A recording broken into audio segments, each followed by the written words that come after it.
Alright, we're going to assemble one of the pest-free maxi kits. Now this is a 1 meter by 1 meter cube we're going to be putting together.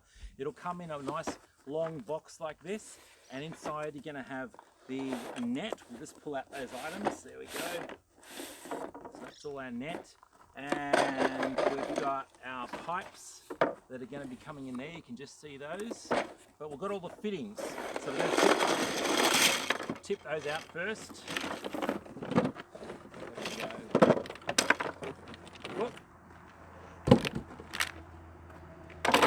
So with a bit of luck, we're going to have 12 pieces of pipe. We're going to have 8 corner fittings. There you go. It'd be awkward if this one that I chose didn't have 8 in it. But there you go. There's 8. 8. Yes, there's 8. We're good. And then there's going to be 36 clips that hold all the net on together. Now, the only tool you're going to need to actually put this together is a hammer or a brick. Okay, but a hammer's probably easier. So first of all, we're just going to make a square up. So we grab the pipe and put it on just with our hand, the corner piece, and make the next corner. Obviously we've got the other bit of pipe that's going to go this way, so make sure on the next one it's going the same way. So like this, and then we might do this one over here as well. Very good, and then we'll put a bit of pipe in to this one. Put a corner up there. So it's pretty simple so far. Whoop, I've already made a mistake. Look at this. I don't know. I've turned that one around. It's all good. That's why you don't hammer it on until you got it in the right spot. Put that one in. Great. And then we use our hammer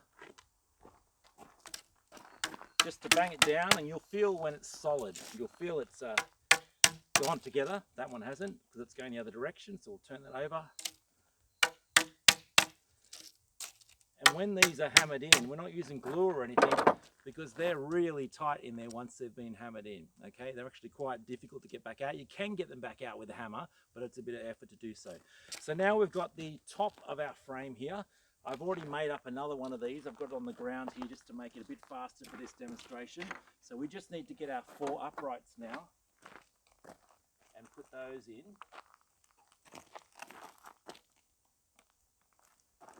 Now, an extra little hack that I figured out, if you live in a windy area and you're worried about this frame blowing away, what you can do is, once we hammer these in,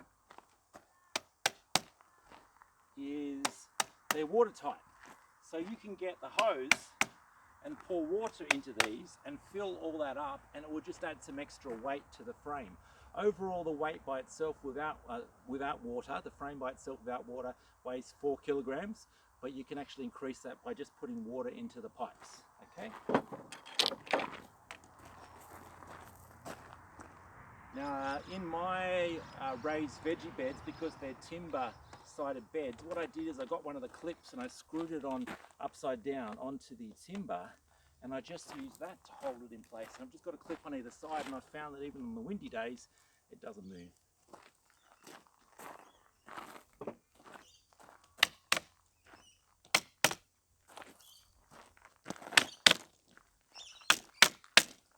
Now this is the 1 meter cube that's already assembled. In the background you can see that I've got them over the black geofelt bags. Now they're a smaller rectangular shape, and so what I've done is I've made them 65 centimeters wide and still 1 meter tall.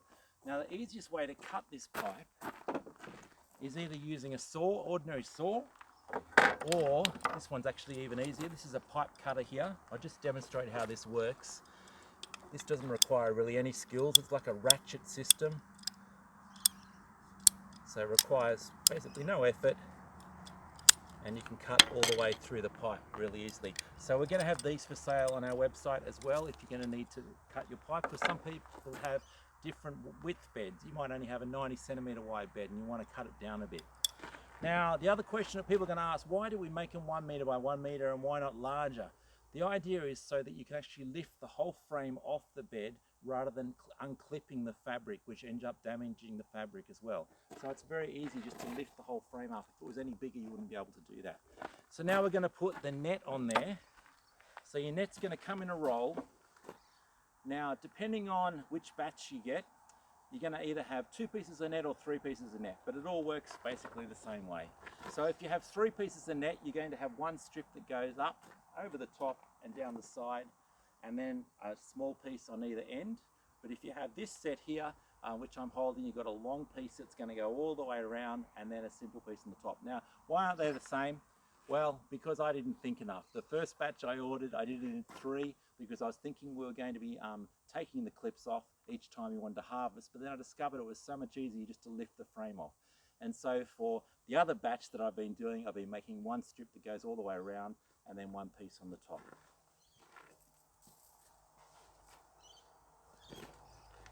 So we're going to grab our clips, put them in our pouch. So you've got 36 clips in your kit, which is plenty. I always hate it when you get a kit of something and there's only just enough of something. I've tried to make it so that if you lose one, it'll still work. So then we go along and we're going to pretend this is the bottom of the frame, and you'll see why in a minute. So we're going to just start here. I'm going to have a bit hanging off the end. I'm going to put the clip on there. And you generally want to have it going, you know, reasonably even along the edge there. The fabric's got enough extra on the sides for overlap. You may even have to actually trim some of the fabric off later to tidy it up. So we're just going to put our clips on like this. Now there's enough to put 3 clips along the bottom, 3 clips on every side actually, there's enough.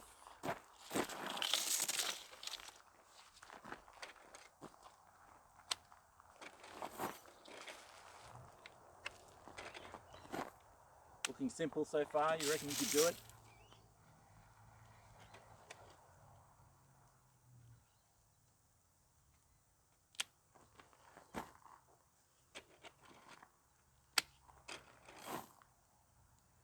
And then we'll put our last clip on there. Great. Okay, so then we've got the clips all the way around there. We're going to now turn it upside down.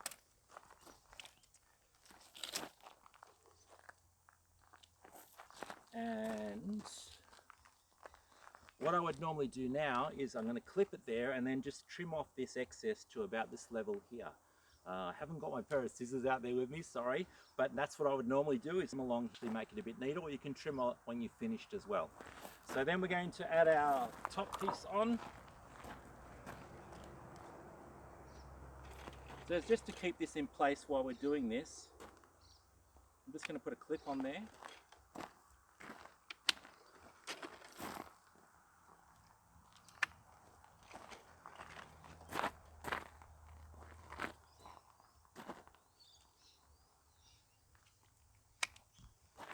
Great, and then we'll grab our top piece. And this is where you start to need to do it a little bit neater so that the final result looks really nice.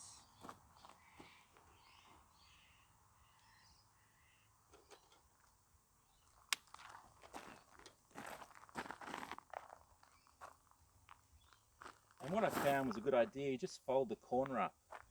So instead of having this bit sticking out like that, just fold it under like that and then put the clip on. Just makes it look a little bit neater.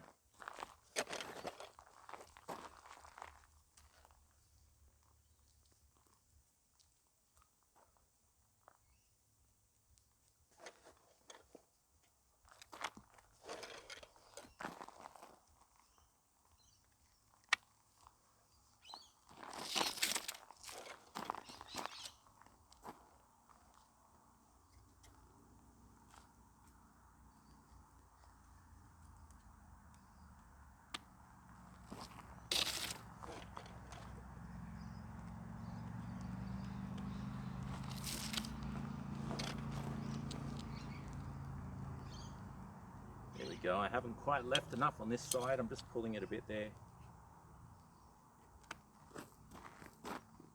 You can always take the clips back off again, either pull on the fabric to get it to pop off.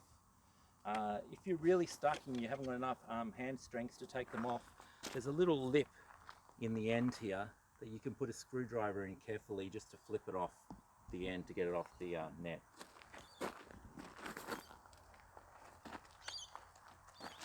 Alright, so we've got our top on.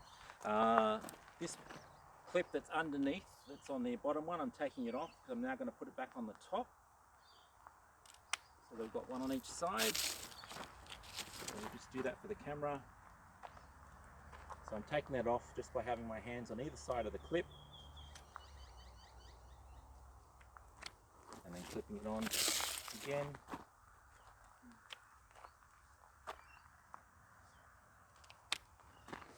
And we need another clip over here.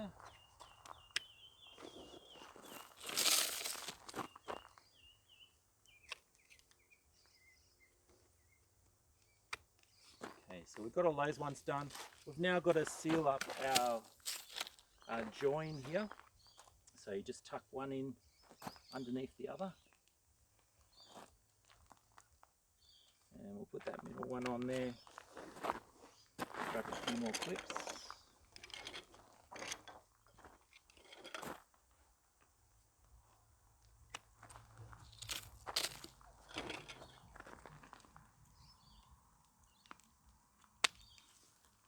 And then after that, you're just going to finish off adding clips in spaces where there's no clips.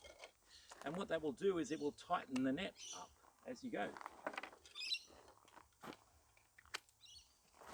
And these clips, let's just come in close and have a look at these. So these are designed so that they won't damage the net. And so they've got a curved edge here, so that when you're pushing them onto the net, it's not going to cut into the actual net as well. They're UV stable, so they'll last really well outdoors.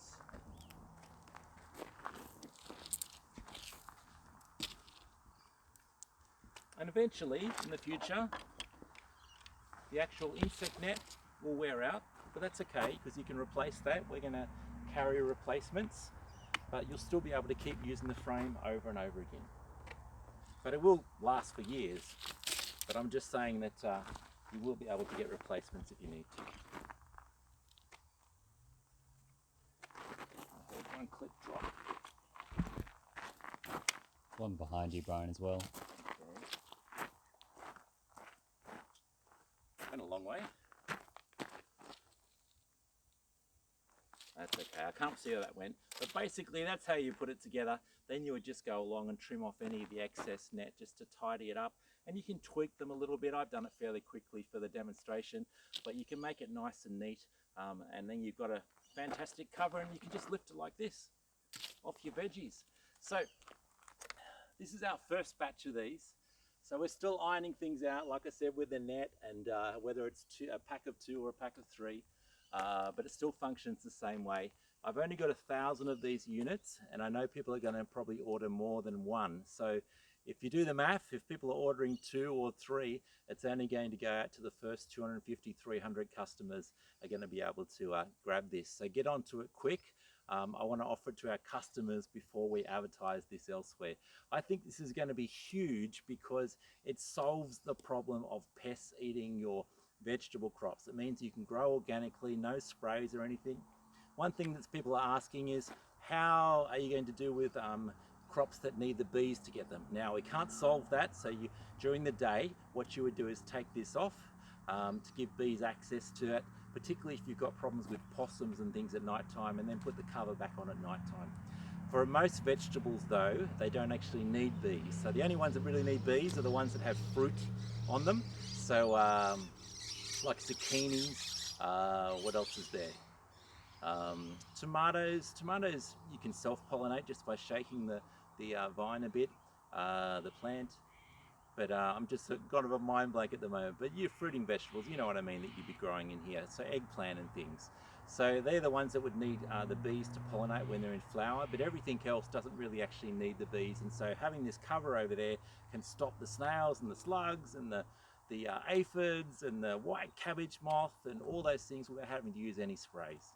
So there you go, it's easy to assemble, anyone can do it. All you need is a hammer or a brick if you're desperate.